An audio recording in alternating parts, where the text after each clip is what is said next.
Namaste, and welcome to 50 Shades of Great. Come to your senses with me. I'm Kee McGraw. I'm a doctor of health theology, and as such, I am thrilled to present you with these 50 tools with which you can utilize your senses to bring yourself evermore to your own particular greatness.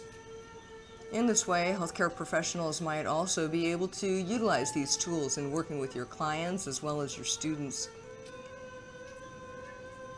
You are welcome to continuing education hours for your time spent here, and for those healthcare professionals who are interested in receiving a certificate of completion for the efforts that you're about to make, stay tuned for further details online. Ether, heart.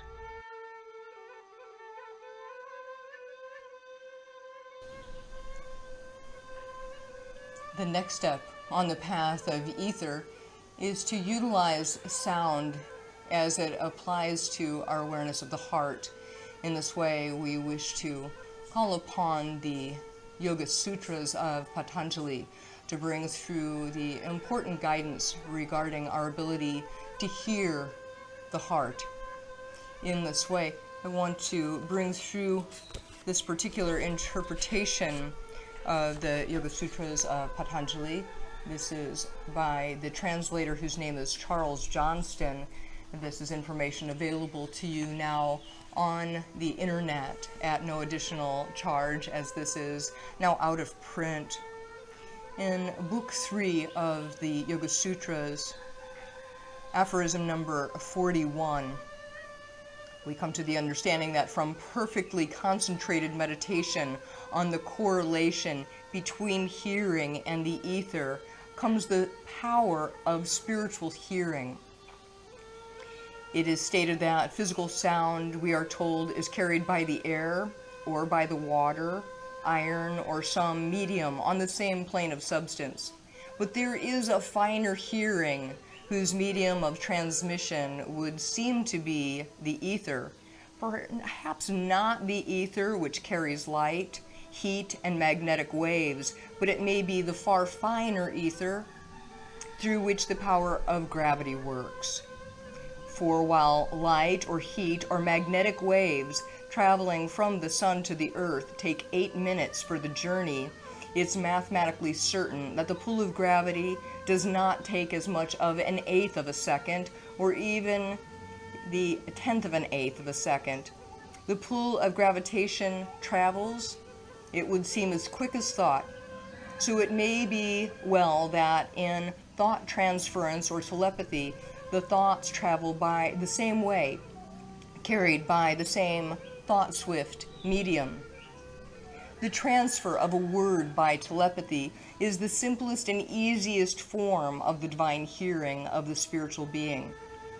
As that power grows, and as through perfectly concentrated meditation the spiritual person comes into more complete mastery of it, we then grow able to hear and clearly distinguish the speech of the great companions who counsel and comfort us along our way. The companions may speak to us either in wordless thoughts or in perfectly definite words and sentences. And as such, we are thrilled to be able to contemplate the correlation between the hearing and the ether as it applies to our ability to hear the sound of the heart, to hear the counsel of the heart, to hear the guidance that's coming to us within the heart's counsel from the divine companions who are with us always. Allow yourself this time to contemplate the correlation between hearing and the ether of this finer nature in such a way that you will be able to grow in your ability to experience the companions speaking to you in your heart, guiding you, encouraging you, supporting you, uplifting you.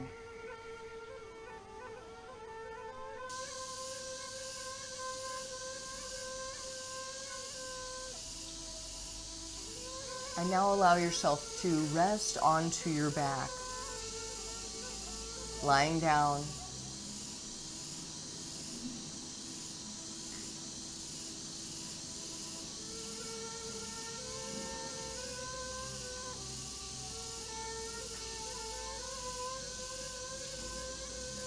And you're welcome to stay as long as it's right for you, so that you might integrate the energy that's been freed up from the use of this one particular tool. And once you've concluded, allow yourself to come back up into the vertical position. Pause to notice the changes that have taken place in your body, mind, and spirit. And as you do so, join me as we offer our voices in gratitude to the path. Inhaling.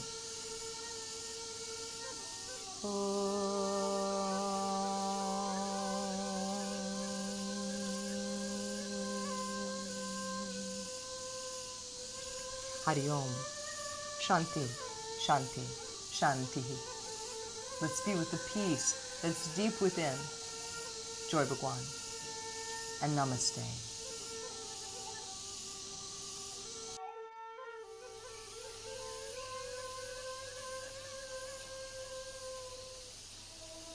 And another love poem from God. This one again from Mirabai. One's mind. He was too shy to sing, but I taught him. The sky's voice is such that one's mind must be very quiet to hear God speak.